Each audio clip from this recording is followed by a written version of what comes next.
निवासी सर्व भाऊंचे कार्यकर्ते, मी जास्त वेळ घेणार नाही आहे.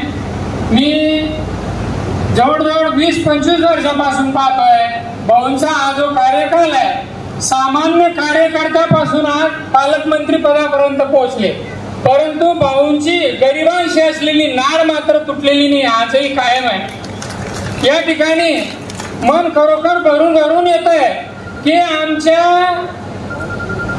शाळेमध्ये खरोखर अतिशय गोरगरिबांची मुलं आलेली असतात आणि मी 7वीचा वर्ग शिकवतो. विद्यार्थ्यांजवळ कंपास नसते, वारंवार सांगूनही कंपास मिळत नाही आणि एवढं सगळं भाऊ देऊ करतायत.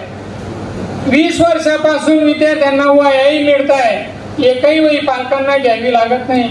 अतिशय मोलाचा असा हातभार गोरगरिबांना लागतो.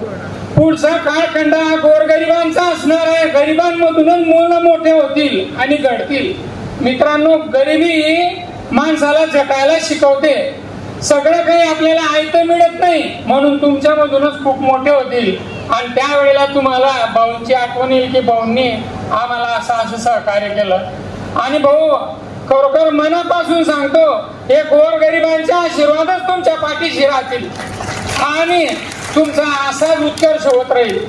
मी पाहतोय की भाऊ मी खरोखर गरिबी पाहिली, गरिबांच्या अडचणी काय, त्यांच्या समस्या काय, आणि तुमचे कार्यकर्ते खरोखर गरिबांजवळ जातात आणि प्रत्येकाचे काही अडचण असो त्यांच्या डोळ्यातले अश्रू पुसण्याशिवाय परत येत नाही. अभिमानाने सांगतो.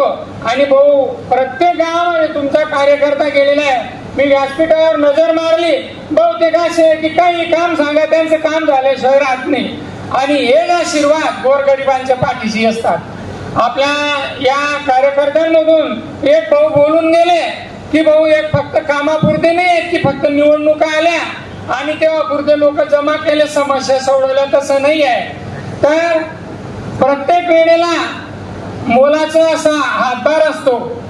फक्त एकच कडकडीचं सगळ्यांना सांगू इच्छितो की जे काही असे तळागाळासाठी कार्य करणारे असतात, समाजकारण कार्य करणारे असतात, त्यांनी समाजाने कधीही विसरायला नको.